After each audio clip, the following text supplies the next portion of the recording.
بسم الله الرحمن الرحيم. اللهم صل وسلم وبارك على سيدنا محمد وعلى اله وصحبه اجمعين. ازيكم يا حلال في الدنيا؟ ازيكم عاملين ايه؟ رب تكونوا بخير. احنا قررنا نفتح الحصاله الصغيره. عايزه اجيب شويه حاجات دلوقتي تشوف الحاجه اللي هي لازماني في المطبخ ايه، فقلت اما افتح حصاله صغيره. انا ما اعرفش لها قد ايه بس هي تقيله يعني تقيله. نبدا. بسم الله الرحمن الرحيم. بسم الله. طبعا بعملها عشان ايه هنعملها تاني باذن الله. فبعملها تاني باذن الله. انا بعملها عشان انا بعملها تاني اطلعها في العيد. عايزه اعمل بها حاجه ضروري باذن الله برضو ايه، هبقى اقول لكم عليها اما اعملها باذنك انت يا رب. انا بفتحها قبل رمضان او بشهرين بالظبط اهو. النهارده اول رجب، اول يوم في رجب، عشان لما احط فيها تاني هطلعها باذن الله في العيد. اجيب بها ايه الحاجه اللي اقول لكم عليها. خلينا نقول ايه اللي قايله لك عليه. حسينه اللي قايله عليه، عشان كده هي فكرتني. احنا كنا ناويين نعملها بس انا كنت ناسيه او مش ناسيه بقى. انا قلت اعملها وخلاص بفلوس معايا قبل العيد. فقالت نفتح الحصاله وايه بسم الله الرحمن الرحيم. نفتح الحصاله ونعمل فيها تاني عشان ايه الحاجه اللي احنا كنا متفقين عليها في العيد. هي قايله على فكره الحصاله يعني، بس انا قايله على فكره الحاجه اللي انا هعملها. بسم الله الرحمن الرحيم اهو. ده طبعا كنت متفقه مع جروب على الفيس ان احنا نفتحها سوا، ومتفقه على اليوتيوب ان احنا نفتحها سوا. قبل ما انزل لازم انزلها في اليوتيوب تبقى عرض عشان الناس ايه اللي عايزه تفتح معايا. احنا متفقين معايا مع بعض، وبرده على الجروب عشان ايه الناس عايزه تفتح معانا. بسم الله الرحمن الرحيم. طبعا كانت رخامه ابن عمر قام حاطط ايه فيها فلوس مجمده 100 جنيه. كنت مديهم له الشهر، وقمت تاني ايه حطهم. حط واحده وانا قمت تاني ايه ما عندي قبل حاطه الثانيه. فادته 100 جنيه قبلها. يعني دي برده تعتبر من بتاع الحصاله مش بتاعته.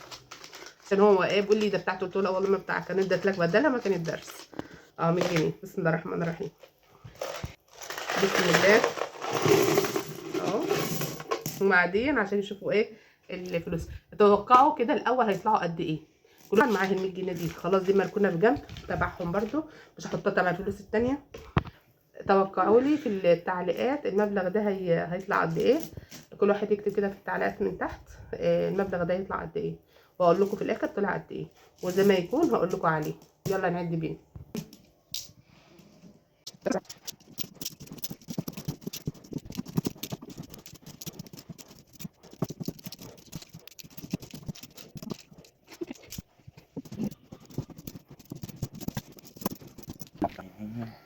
بعد ما جمعناهم توقعت هما كام.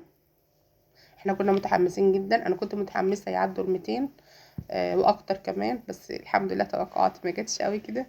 بوسينه بنتي كانت بتقولي ايه ده هيجوا 100 100 وشويه. كلام طلع جد فعلا. هما دول الفضيه بس طلعت 100 وايه 170 170 100. احنا جبنا كم من عمر 6 جنيه، يبقى كانوا 100 64. يبقى كملناهم 170. 6 جنيه من عمر كملناهم ايه 170.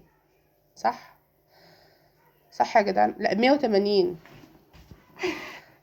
كانوا 174.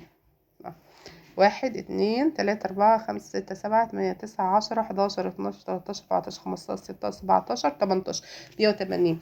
اللي رفعهم من 100 جنيه ديت معناها كانتش منهم اصلا، بس ايه خلاناها منهم. يعني ما كنتش احط عمري كمان فضيه 100 جنيه كمان. هي صراحه هما هيبقوا كانوا دول، بس اما اهزر بقى جت بمنفعه مفيش مشكله. ده اللي عملناه في الحصاله من يوم ما عملتها. تقريبا بقالي 3 شهور او بقالي 3 شهور كده تقريبا، الله اعلم. ممكن اصلا من يعني اقل من 3 شهور كمان. يا ريت تعمل لهم الفكره ديت. اقل حاجه تنفع تطلع 100 200. هتجيبي اقل حاجه اي حاجه انت عايزاها في المطبخ.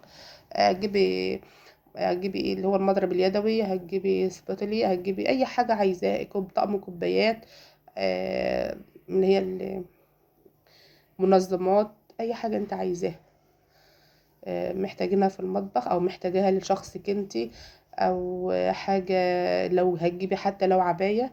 بس ما عادش حاجه عبايه اصلا ب100 جنيه ولا ب200 جنيه. ما عادش لبس اصلا رخيص. هتجيبي اي حاجه في المطبخ هتقضي. لو عجبكم الفيديو حطوا لايك واشتركوا في القناه وفعلوا زر الجرس يوصلكم كل جديد. يا اهلا على في الدنيا. مع السلامه.